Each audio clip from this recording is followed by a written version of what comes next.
Mám jetlag, celkom slušný, som hore už asi hodinu. Bývam niekde úplne v Riti.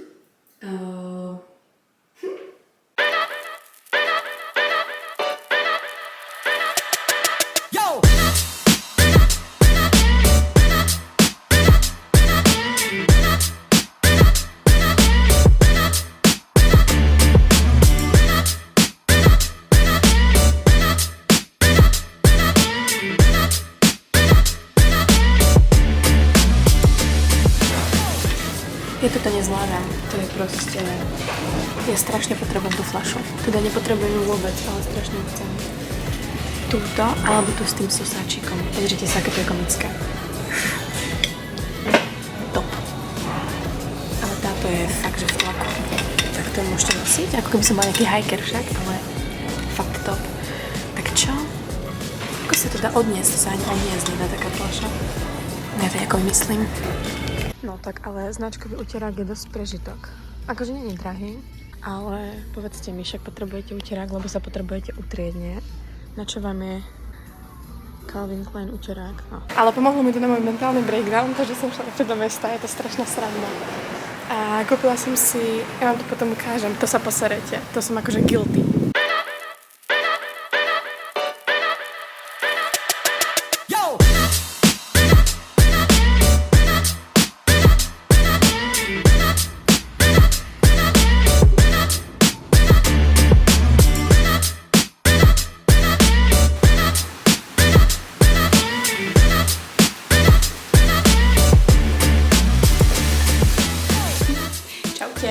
Takže urobíme si haul toho, čo som si kúpila, pretože vyzerám hrozne, hej? Nebudeme to riešiť.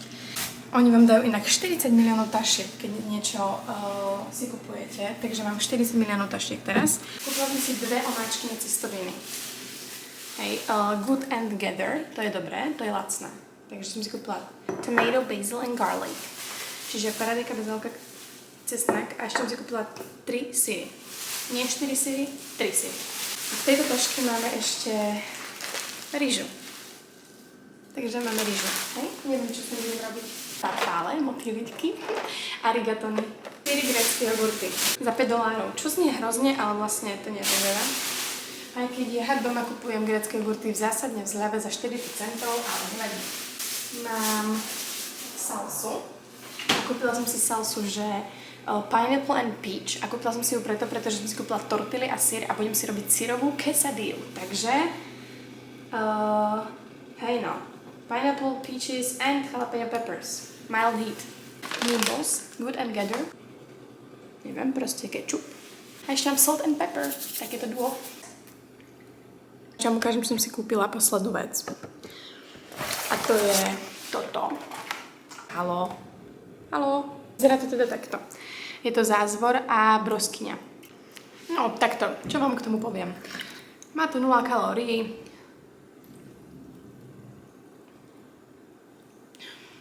Je tam citeľné prečo.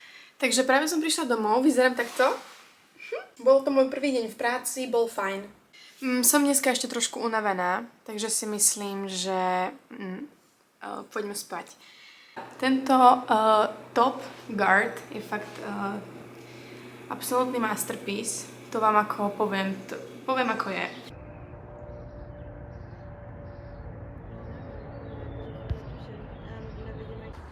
Práve som skončila v práci, je to brutálna sranda. Teda nie je to vôbec sranda, je to strašná nuda. Teda nie je to až taká nuda. Práve som sa dostavila domov, natáčam to na mobil, lebo sa mi chcem proste vyťahovať tú kameru.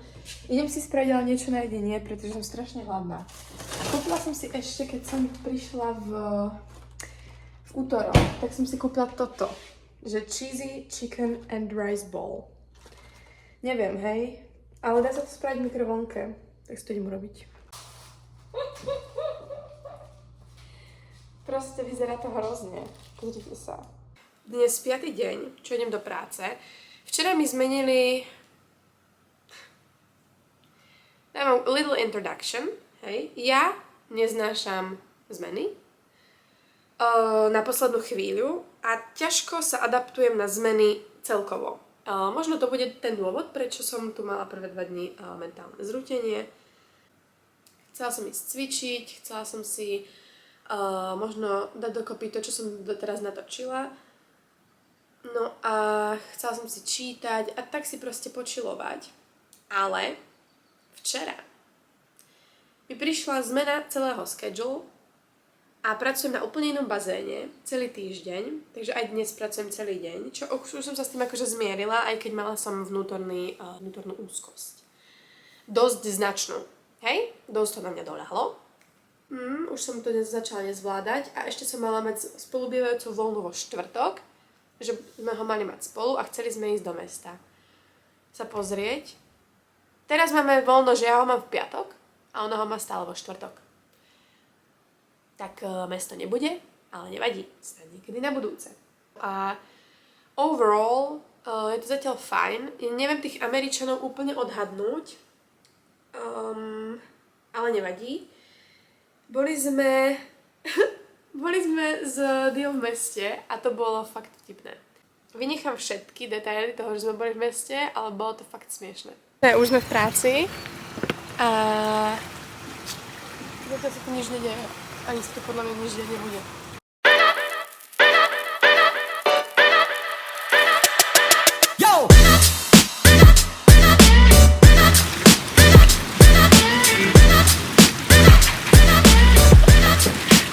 Že mi spolubývajúca, že je na bazéne, kde je multigard.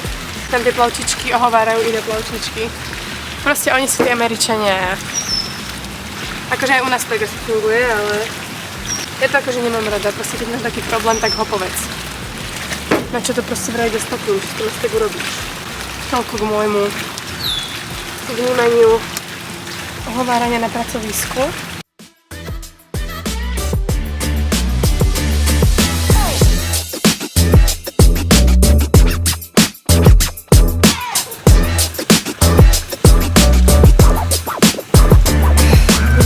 Merať pH a chlor a skimovať a také tie hourly duties, ktoré mám.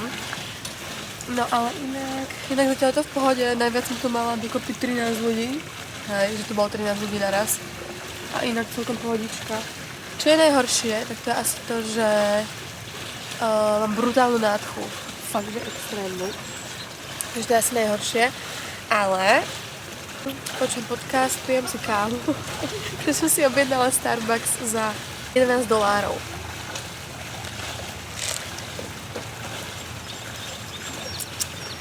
Čo no? Zobrala som vás so sebou, pretože si idem doplniť vodu.